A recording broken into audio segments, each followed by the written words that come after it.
Shalom Bapak Ibu Saudara, kita meneruskan studi kita kristalisasi, masih kitab Samuel, 1 Samuel.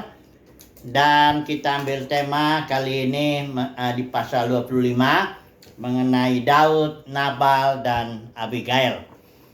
Tapi sebelumnya kita nanti dalam aplikasi peristiwa ini, cerita ini, kita akan melihat fokus kepada Abigail sebagai simbol gereja.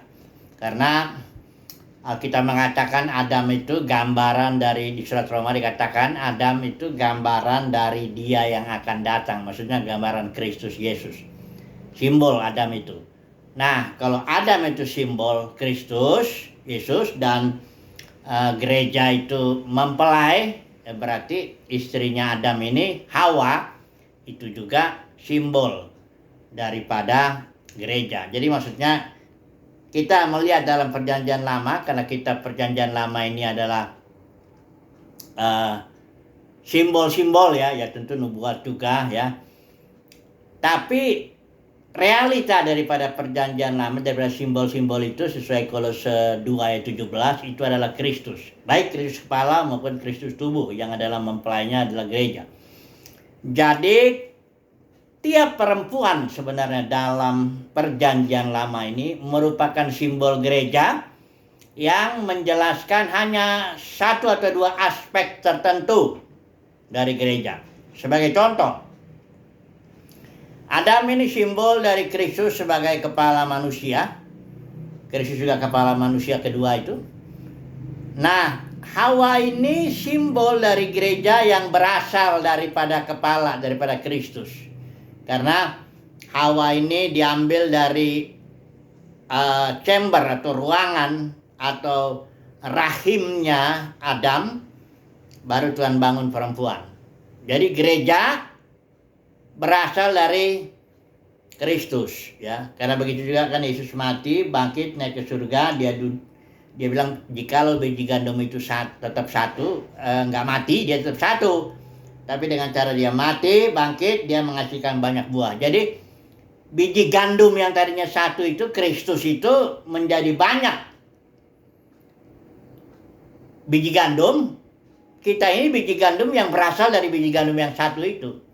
Jadi gereja berasal dari Kristus ya. Sama seperti Hawa berasal dari Adam. Kemudian misalnya kita ambil Yusuf. Ya, Yusuf juga simbol daripada Kristus Yesus. Nah, itu istrinya Asnat ya. Itu artinya gereja berasal dari dunia. Satu aspek yang menyatakan, menegaskan bahwa gereja itu tadinya milik dunia, berasal dari dunia. Karena Mesir itu simbol daripada dunia. Jadi kita dari dunia diambil, dipilih, dipanggil ya. Pisahkan menjadi gereja ya. Kemudian Daud ini ya. Ini Daud juga ini kan simbol ya daripada Kristus Yesus sendiri ya, Mesias ya. Nah, Abigail itu simbol gereja dalam sisi perangnya itu. Karena Daud di situ nanti kita akan lihat ceritanya ini. Abigail mengatakan engkau melakukan perang Tuhan. Ya. Dan konteksnya waktu kasus Daud, Nabal, dan Abigail ini, itu Daud sedang dikejar-kejar oleh Saul, ya. Jadi memang dia belum jadi raja ya. Nah itu justru di situ Abigail nanti kita melihat dia begitu mau menjadi hamba dan mendukung, dia percaya bahwa Daud akan menjadi raja. Harusnya gereja juga begitu ya. Yesus mau menegakkan kerajaannya di bumi. Kan dia bilang sama Pilatus sayang, kau raja? Iya. Tapi kan pada waktu itu Yesus bilang kerajaanku bukan dari sini. Ya. Jadi pada waktu Yesus datang tentu dia belum sebagai raja. Dia ditolak, akhirnya mati dibunuh. Tapi nanti dia akan datang sebagai raja di atas segala raja. Kita raja-raja, dia raja. Nanti makanya gereja itu jangan sampai gereja itu bangun kerajaan sendiri. Nggak bisa, nanti saya akan bicara itu. Jadi Abigail ini simbol gereja dalam aspek peperangan, itu yang utama, ya. Dan bagusnya simbol ini, Abigail dia bersikap sebagai hamba. Benar-benar menjadi hamba yang mendukung, memahami Daud itu siapa, ya. Oke, kita lihat dulu ceritanya lah, ya. Ceritanya sih sederhana aja. Waktu Daud dikejar-kejar oleh Saul, tentu dia membutuhkan ya makanan, karena ada Daud itu ada 400 orang atau 600 akhirnya yang mengikuti dia. Dan ke 600 orang ini perlu memang ya didukung lah makanannya ya. Kemudian dia tahu di seorang di Karmel, katanya ini daerah kurang lebih 12 km ini dari Hebron, ya, daerah Yehuda. Daerah Daud juga itu ya, suku Yehuda. Dan di situ ada katanya dia punya perusahaan. Ini orang sangat kaya nih, si Nabal namanya. Dia ini istrinya namanya Abigail. Tapi dibilang Nabal itu laki-laki kasar, jahat kelakuannya, tapi dia keturunan Kaleb. Kan karena Kaleb itu yang memiliki Hebron itu. Nah, ini Nabal ini punya perusahaan kaya lah. Dia punya ada berapa ribu itu kambing dombanya, itu banyak sekali. Di sini dibilang ada 3.000 ekor domba, 1.000 ekor kambing, ya. Kebetulan dia sedang motong bulu-bulu dombanya itu. Nah, Daud kirim 10 orang utus kepada Nabal, bilang, selamatlah ya, selama gembala-gembala itu menggembalakan domba di dekat kami selalu menjagai gitu ya. Artinya ya dengan kata lain Daud memintalah makanan ya, apa yang ada padamu ya, berikanlah gitu. Nggak ada, si Nabal ini jawab dengan kasar. Dia bilang, siapa itu anak Isai, siapa itu Daud? Saat ini nih banyak nih orang-orang lari dari tuannya, dianggap, karena di si Nabal ini tentu tahu Daud itu sedang lari, dianggap lari dari Saul karena membelot gitu, padahal enggak. Daud itu lari karena dikejar-kejar sama Saul ya, mau dibunuh. Ya larilah. Nah, jadi sangat kasar sekali jawaban itu, dan disampaikanlah kepada Daud sama yang 10 orang yang diutus ini. Langsung Daud, nah di sini ada kelemahan Daud juga di sini ya. Dia langsung sandang pedang semuanya. Kemudian 400 orang dengan membawa pedang mau menghantam itu si Nabal dengan seluruh orang-orang seisi rumahnya yang laki-laki. Ya. Daud sudah putuskan, pokoknya tidak akan hidup ada laki-laki sampai nanti fajar besok, gitunya. Wah, untung ini ada bujangnya ini, tahu. Abigail nggak dengar itu waktu suruhan Daud datang, Abigail nggak tahu. Kemudian bujangnya ini lapor, itu tadi ada orang-orang utusan Daud memberi salam kepada Tuhan kita, tapi Tuhan kita itu memaki-maki. Dan bujangnya ini bilang itu sudah diputuskan untuk mendatangkan celaka untuk Tuhan kita, untuk sisi rumahnya. Terus bujangnya ini bilang, ya pertimbangkanlah apa yang harus kau perbuat ya, dia ngomong sama Abigail.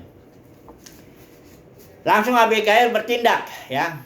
Dia kasih di sini banyak ini pemberian Abigail ini. Ada berapa ini? Ya. Abigail langsung memberi 200 roti, 2 buyung anggur, 5 domba yang telah diolah, 5 sukat berti gandum, 100 buah kue kismis, 200 kue arak. Banyak sekali itu ya pemberiannya. Cukup lah ya untuk 400 orang nih, atau 600 orang. Ya. Dimuatnya dan karena ya jalan ya. Udah gitu jalan ketemu. Ya, ini pas sekali waktunya, ceritanya memang begitu ya. Daud sudah siap dengan 400 orang bawa pedang. Ini Abigail datang dengan bawa persembahan. Ya. Disitulah Abigail disujud lagi di sini ya. Dibilangnya, aku sajalah ya Tuanku yang menanggung kesalahan itu ya. Izinkanlah hambamu ini berbicara kepadamu. Pokoknya intinya begini. Abigail menahanlah ya kepada Daud. Dia bilang, engkau melakukan perang Tuhan, kata Abigail kepada Daud. Engkau melakukan perang Tuhan, tidak didapati yang jahat daripadamu. Engkau pastilah menjadi raja nanti. Segala musuhmu akan hancur, ya. Dan kalau nanti kau sudah jadi raja, supaya jangan engkau merasa bersalah karena ada hutang darah, ya. Karena memang Daud itu di situ dia mau menjadi hakim, main hakim sendiri, istilahnya begitulah. Abigail nasihati, janganlah main hakim sendiri, supaya nanti kalau kau jadi raja jangan menyesal karena ada hutang darah, ya. Jadi setelah si Daud itu dinasihati seperti itu, bahkan nasihatnya ini yang terakhir ini agak mengharukan juga, ya. Abigail bilang, apabila Tuhan berbuat baik kepada Tuanku, ingatlah kepada hambamu ini, ya. Jadi seolah-olah ini, kalau engkau Tuhan Yesus turun menjadi raja, ingatlah akan kami ini gerejamu. Kira-kira begitu, ya. Ini luar biasa ini, ya. Menyentuh sekali saya melihat kata-kata Abigail ini. Akhirnya Daud bilang gini, ayat 32. Terpujilah Tuhan yang mengutus engkau menemui aku pada hari ini. Terpujilah kebijakanmu. Nah, ini Abigail bijak, ya. Bijaksana, ya, dia. Berhikmat, dia. Dia bisa mencegah Daud daripada melakukan hutang darah karena main hakim sendiri. Ya, intinya begitu. Akhirnya Nabal dipukul mati oleh Tuhan, dan akhirnya Daud bilang ambil Abigail menjadi istrinya, ya. Selain daripada lagi istrinya Ahinoam itu dari Israel, jadi 2 istrinya inilah yang, dan Abigail yang beserta Daud ketika Daud dikejar-kejar, ya, oleh Saul. Apa ini ceritanya ini, ya? Kalau kita pikir ceritanya begini, ya seperti cerita biasa saja, ya. Tapi kalau kita paham bahwa perjanjian lama itu adalah simbol, ya, Kolose 2 ayat 17, ya. Ya, kita harus langsung aja kita aplikasikan, tapi kita harus melihat dulu, ya. Cerita ini bukan cerita biasa ini. Ini cerita yang maknanya ini dalam sekali kalau saya melihat, ya.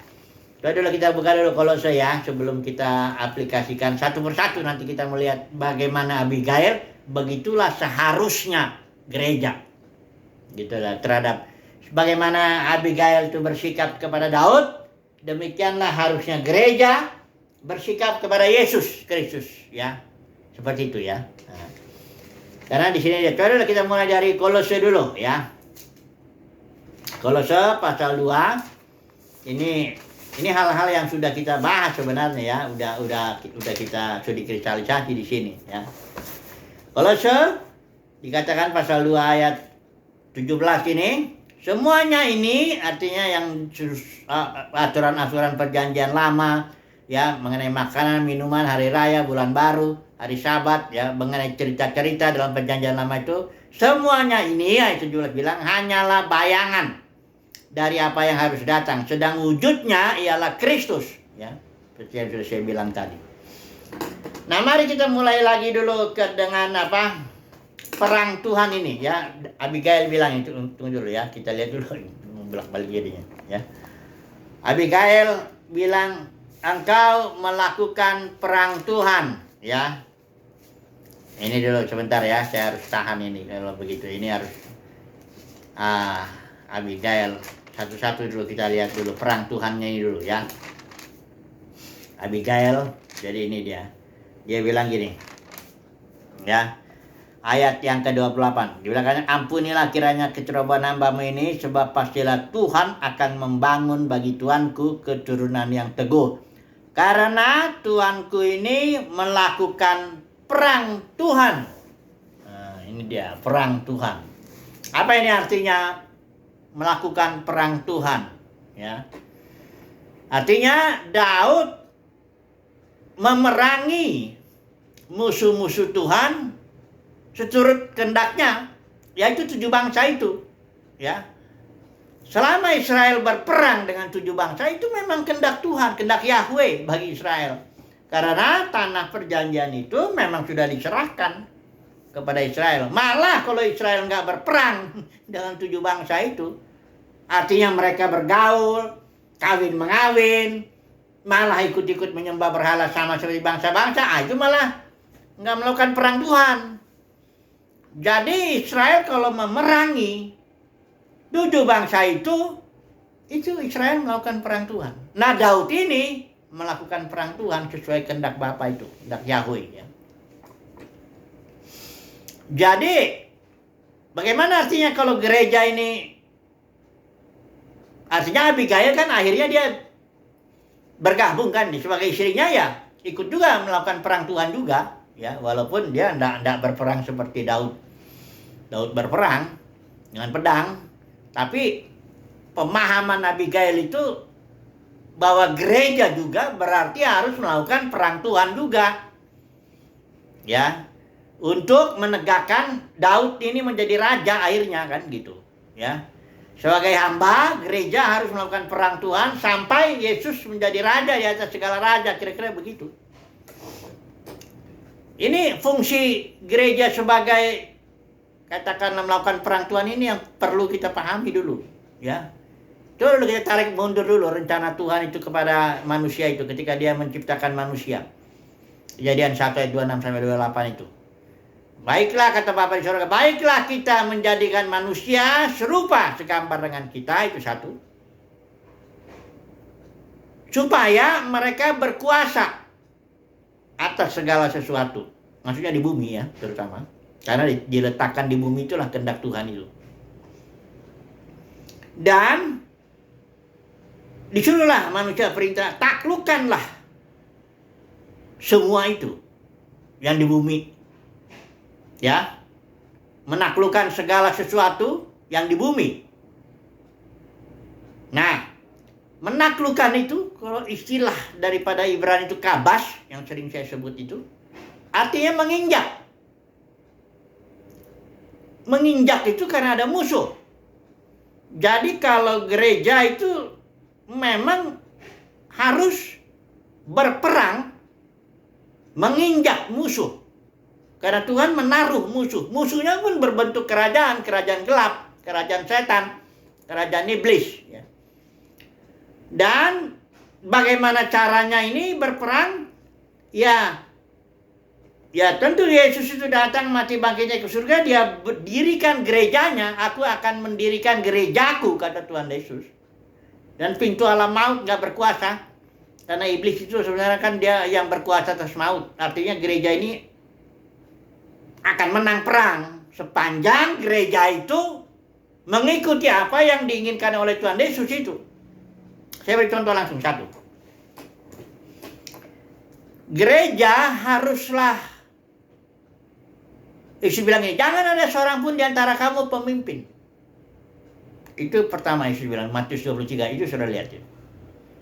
Jangan ada di antara kalian disebut pemimpin, karena akulah pemimpinku, kata Tuhan Yesus. Kalian semua saudara, dan juga harus bersikap seperti Abigail, hamba. Gitu ya. Jadi saudara dan saya harus bersikap sebagai hamba, tidak boleh bangun kerajaan sendiri, tidak boleh menegakkanlah diri sendirilah. Ya. Nah, ternyata gereja sudah jatuh. Tidak seperti itu.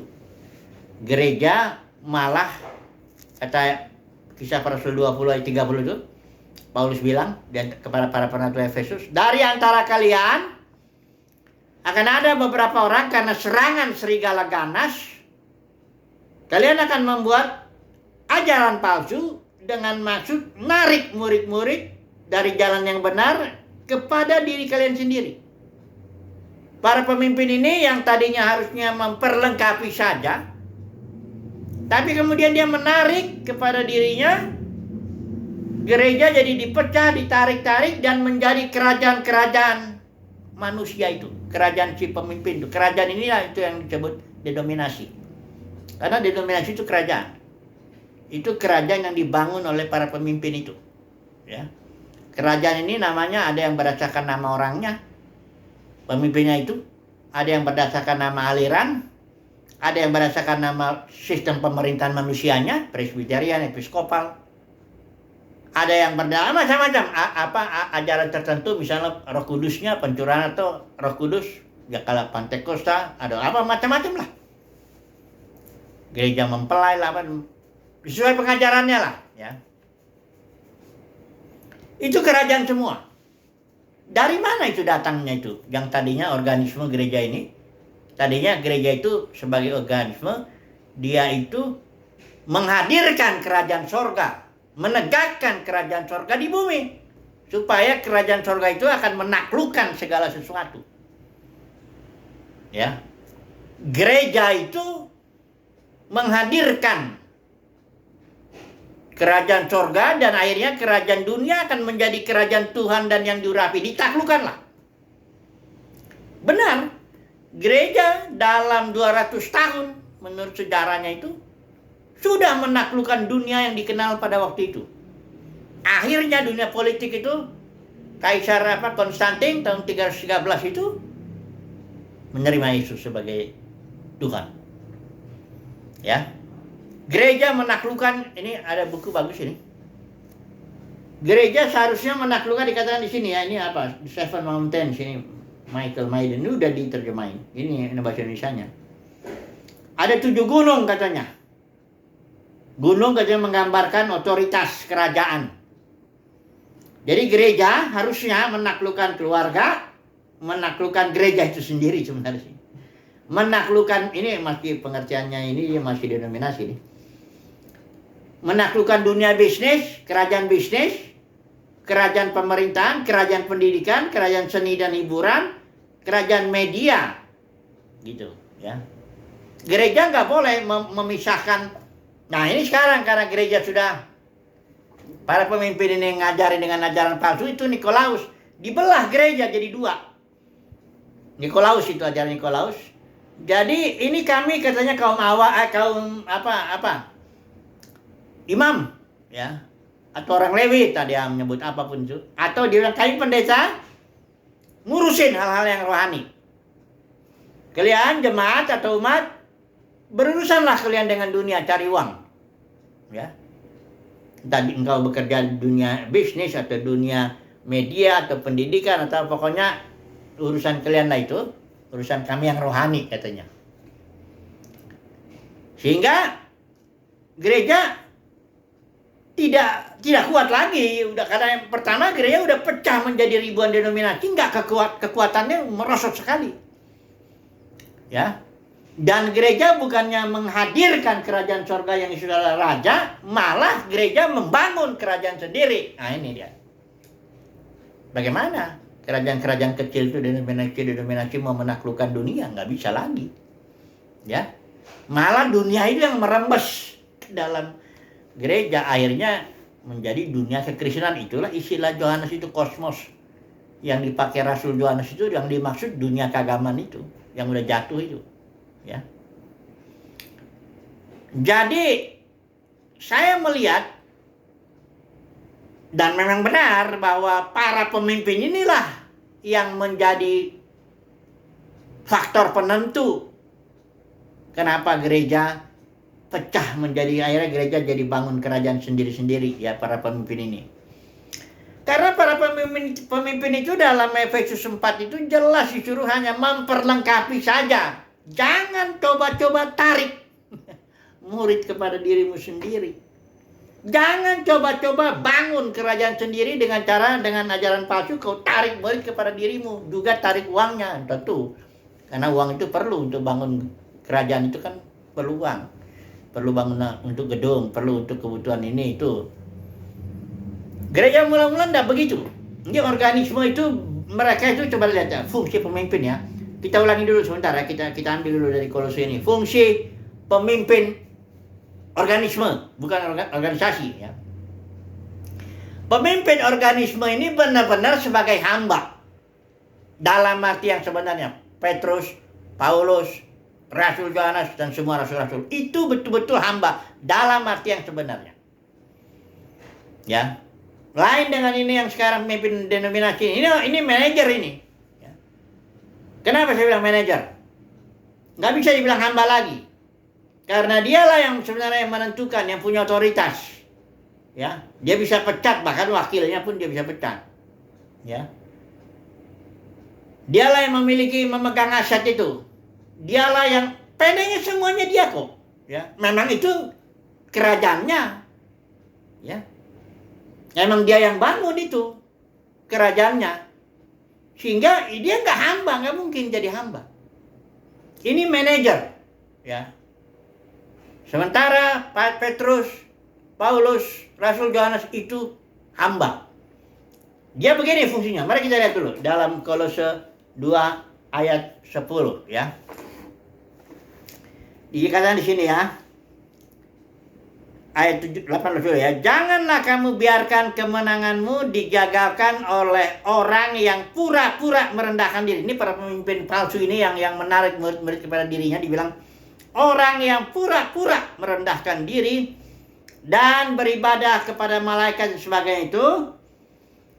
Ayat 19, sedang ia tidak berpegang teguh kepada kepala. Perhatikan saudaraku, kalau gereja mula-mula itu semua pemimpinnya pegang teguh kepada kepala. Mereka menyebut dirinya, kayak Paulus itu, tawanan roh. Mereka pegang betul-betul kepala gereja yang ada roh Kristus itu. Makanya dalam kitab para rasul ada 70 istilah roh. Memimpin, roh membisik, roh melarang, roh mengatur dan sebagainya. Mereka benar-benar para pemimpinnya pegang kepala. Enggak jadi kepala, enggak. Ya.